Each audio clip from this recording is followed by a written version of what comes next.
بسم اللہ الرحمن الرحیم۔ السلام علیکم لسنرز، کیسے ہیں آپ؟ امید کرتی ہوں کہ آپ سب انشاءاللہ تعالیٰ ٹھیک ہوں گے۔ اللہ تعالیٰ آپ کو اپنے حفظ و امان میں رکھے اور دنیا اور آخرت کی بھلائیاں عطا کرے۔ لسنرز، آپ سن رہے ہیں نوزی وائس کے ساتھ ناول اوتار لاسٹ ایپیسوڈ۔ تو جن لوگوں نے ابھی تک میرے چینل کو سبسکرائب نہیں کیا، پلیز میرے چینل کو سبسکرائب کر لیں، اور اگر کہانی پسند آئے تو لائک کریں اور شیئر کریں۔ تو بڑھتے ہیں کہانی کی طرف۔ یہ بدماش جو مجھ پر جھکا ہوا تھا اپنے ساتھی کی آواز سنتے ہی سر گھما کر سمندر کی طرف دیکھنے لگا، پھر پوری طرح متوجہ ہو گیا۔ لانچ شور کرتی ساحل کی طرف بڑھ رہی تھی اور کنارے سے ذرا دور ہو کر سمندر کی طرف مڑ گئی۔ اس وقت جو منظر دکھائی دیا وہ ناقابل یقین تھا۔ شاید اس کی وجہ یہ بھی تھی کہ میرے حواس معطل سے ہو رہے تھے۔ یہ ایک رنگین خواب تھا۔ لانچ کے پیچھے ایک رسی بندھی ہوئی تھی اور اس رسی کے آخری سرے کو ایک جوان عورت تھامے ہوئے اسکیٹنگ کر رہی تھی۔ اسکیٹنگ کے جوتے لمبے نما تختوں پر کھڑی ہوئی پانی میں ادھر ادھر سے شارک مچھلی کی طرح تیرتی جا رہی تھی۔ ساحل سے قریب سے مڑتے وقت اس نے ایک بار ہماری طرف مڑ کے دیکھا۔ دوسرے لمحے میں نے اسے فوراً ہی پہچان لیا تھا۔ میں اسے کیسے نہ پہچان تھا؟ میں تو اسے ہزاروں میں نہیں لاکھوں میں پہچانتا تھا۔ یہ روپا چندروتی تھی۔ وہ میرے لیے ایک عجیب و غریب عورت تھی۔ اس نے ہمارے قریب سے گزرتے ہوئے اپنا ایک ہاتھ فضا میں بلند کیا تو ایک بدماش نے جیسے سرکاری اعلان کیا، کیا اس کا چہرہ جانا پہچانا نہیں لگ رہا؟ یہ کون ہو سکتی ہے؟ وہ تمام لوگ اس کی طرف دیکھنے لگ گئے۔ یہ لمحہ میرے لیے بہت اہم اور بے حد قیمتی تھا۔ وہ خبیث ابھی تک مجھ پر جھکا ہوا اور میرا گریبان پکڑے ہوا تھا۔ میں نے اس لمحے سے فائدہ اٹھاتے ہوئے جو کچھ کیا شاید وہ ایک گھٹنے میں ممکن نہیں تھا۔ میرے گھٹنے کی زوردار ضرب نے اسے بے حال کر دیا اور حلق سے دل خراش آواز نکالتے ہوئے پیچھے ہٹنے لگا۔ میں نے اس پر اپنی گرفت مضبوط کر لی، پھر میں نے برق کی صورت سے اٹھ کھڑا ہوا، اسے ڈھال بنا لیا۔ اب اس کا ریوالور میرے ہاتھ میں تھا۔ اس خبیث کا سر میرے شانے پر جھول رہا تھا۔ وہ میری ضرب کی تاب نہ لا کر بے ہوش ہو گیا۔ تم سب اپنے اپنے ہاتھ اوپر اٹھا لو، میں گرجا، ورنہ تم سب کو ایک ایک کر کے بھون دوں گا، کھوپڑیوں میں سوراخ کر دوں گا۔ میں نے اپنا جملہ پورا ہی کیا تھا کہ ان میں سے ایک بدماش پر نگاہ پڑی۔ وہ مجھ پر فائر کرنے کے لیے پر تول رہا تھا، پر وہ پرلے درجے کا بے وقوف تھا۔ اس کی مت جیسے ماری گئی تھی، کیونکہ اس حرکت سے صرف یہ خبیث ہی نشانہ بن سکتا تھا جسے میں نے ڈھال بنا رکھا تھا۔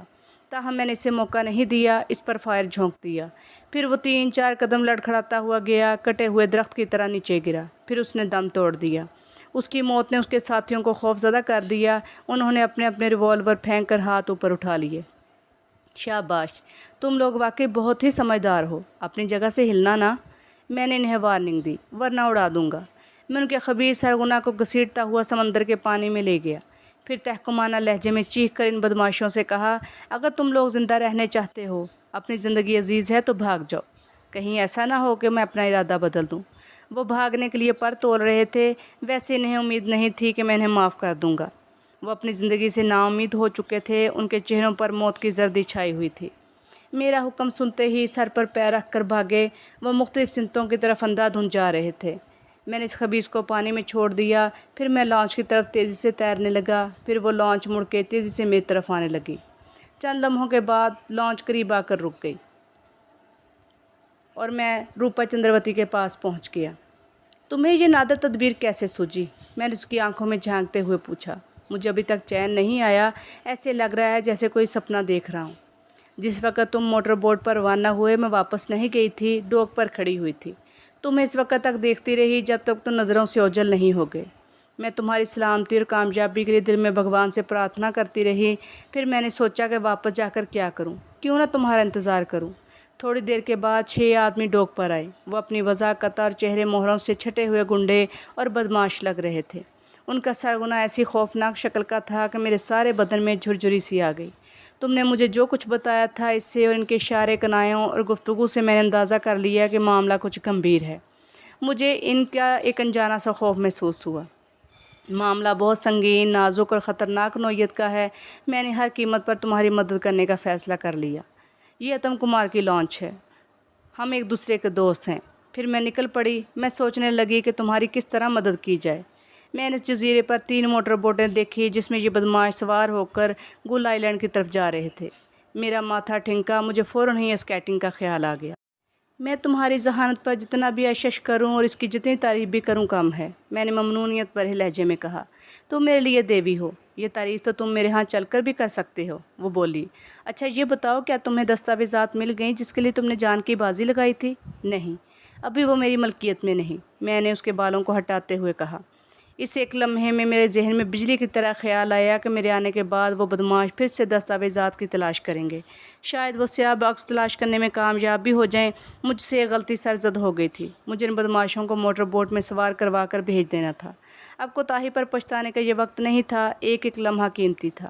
اب بھی کچھ نہیں بگڑا تھا، میں اب بھی بہت کچھ کر سکتا تھا اور ان گنڈوں سے نمٹ سکتا تھا۔ میں نے سوچا کہ انہیں پہلی فرصت میں جزیرے سے بھگا دینا چاہیے۔ میرے ذہن میں جو تدبیر آئی تھی وہ میں نے روپا چندراوتی کو بتا دی۔ ہماری لانچ دوسرے جزیروں کی طرف رخ کر کے جا رہی تھی، اب گنڈوں سے سامنا ہونے کا خوف و خدشہ نہیں رہا تھا۔ پھر ہماری لانچ انتہائی تیز رفتار تھی، ان کی موٹر بوٹیں اس کی گرد کو بھی نہیں پا سکتی تھیں، اور انہیں تعقب کرنے سے کچھ حاصل نہیں ہوتا۔ سب سے پہلے مجھے ان بدماشوں کے سرغنہ کو پانی سے نکالنا تھا جسے میں پانی میں چھوڑ آیا تھا۔ ہماری لانچ کا رخ اس جزیرے کی طرف نہیں تھا جس پر بدماش ابھی تک موجود تھے، اس جزیرے کی طرف جا رہی تھی جو اس جزیرے سے 300 گز کے فاصلے پر واقع تھا۔ تھوڑی ہی دیر کے بعد ہماری لانچ اس جزیرے کے گرد چکر کاٹنے لگی۔ اس بات کا قوی امکان تھا کہ جزیرے پر موجود بدماش ہماری نقل و حرکت کا جائزہ لے رہے ہیں۔ ایک تو ان کے پاس دوربین موجود تھی، دوسری بات یہ تھی کہ ہماری لانچ دور سے ہی دکھائی دیتی۔ جب ایک پورا چکر لگ گیا تب میں نے لانچ رکوائی۔ ادھر کنارے پر گھنے درختوں کا سلسلہ دور تک چلا گیا۔ لانچ کے رکتے ہی میں نے خشکی پر چھلانگ لگائی، پھر برق رفتاری سے اندر کی طرف لپکا۔ دراصل میں نے انہیں فریب دینے کے لیے چال چلی تھی کہ دستاویزات اس جزیرے پر موجود ہیں اور میں انہیں لینے جا رہا ہوں تاکہ وہ اس جزیرے پر دستاویزات کی تلاش ترک کر دیں، پھر نا امید اور مایوس ہو کر لوٹ جائیں، پھر میں کسی مناسب وقت پر ان دستاویزات کو آ کر نکال کر لے جاؤں۔ اس تدبیر کے علاوہ کوئی اور صورت نہیں تھی، اور میں اجلت بازی کر کے ساری محنت پر پانی پھیرنا نہیں چاہتا تھا۔ میں نے بدماشوں کے سرغنہ کو پانی سے نکالنے کا خیال ترک کر دیا کیونکہ اس کے ساتھیوں نے میرے جانے کے بعد اسے پانی سے نکال لیا ہوگا۔ تھوڑی دیر بعد جب لانچ واپس جانے لگی تو روپا چندراوتی جو عرشہ پر میرے ساتھ کھڑی اس جزیرے کی طرف دیکھ رہی تھی، اس نے پوچھا، کیا تمہارے خیال میں بدماش دھوکہ کھا گئے ہوں گے جبکہ وہ بڑے یار شاطر اور چالاک ہوتے ہیں؟ ہاں، میں نے اس بات میں سر ہلایا، بلکہ وہ اس بات پر کافی افسوس بھی مل رہے ہوں گے کہ وہ پروفیسر کو کیا جواب دیں گے۔ تم نے ان بدماشوں کے سرغنہ کی جو درگت بنائی اس نے مجھے خوش کر دیا، روپا چندراوتی بولی۔ میں تمہاری جگہ ہوتی تو اسے شوٹ کر دیتی۔ اس نے تم پر کس قدر تشدد کیا، بربریت کی، اور تمہارا کیا حال کر دیا۔ تم نے اسے بخش کیوں دیا؟ میں نے اس کا جو حشر نشر کیا وہ ساری زندگی نہیں بھلا سکے گا، میں نے کہا۔ وہ شاید اب ہفتہ 10 دن بھی زندہ نہ رہ سکے گا۔ اگر ایسی بات ہے تو تم نے بہت اچھا کیا جو اس سے بدلہ لے لیا، روپا چندراوتی خوش ہو کر بولی۔ درندوں کا ایسا ہی دردناک انجام ہونا چاہیے۔ ڈوک پر پہنچنے کے بعد میں نے روپا چندراوتی نے ادم کمار کا شکریہ ادا کیا۔ جب وہ اپنی لانچ لے کر رخصت ہو گیا تو اس نے پوچھا، دیوا تمہارا کیا پروگرام ہے؟ اب ہم کہاں جائیں گے؟ کیا تم سریتا کو خوشخبری سنانے جاؤ گے؟ کیا تم میرے ساتھ چلو گی؟ میں نے اس کی بات کی تہ میں پہنچ کر حیرت سے پوچھا۔ میں سریتا کے پاس نہیں جا رہا۔ ہاں میری جان، میں تمہارے ساتھ چلوں گی۔ اگر ایسی بات ہے تو ہم ہوٹل چندریکا چلیں گے، میں نے اس کی آنکھوں میں ڈوبتے ہوئے کہا۔ ہوٹل چندریکا کیوں؟ اس کی نظریں سوالیہ نشان بن گئی۔ اگر ایسی بات ہے تو ہم ہوٹل چندریکا چلیں گے۔ ہوٹل چندریکا کیوں؟ اس کی نظریں سوالیہ نشان بن گئی۔ تم اپنے ہوٹل کیوں نہیں چلتے؟ وہاں چل کر آرام کرتے ہیں، اس لیے کہ اس سے زیادہ محفوظ مقام اور کوئی نہیں۔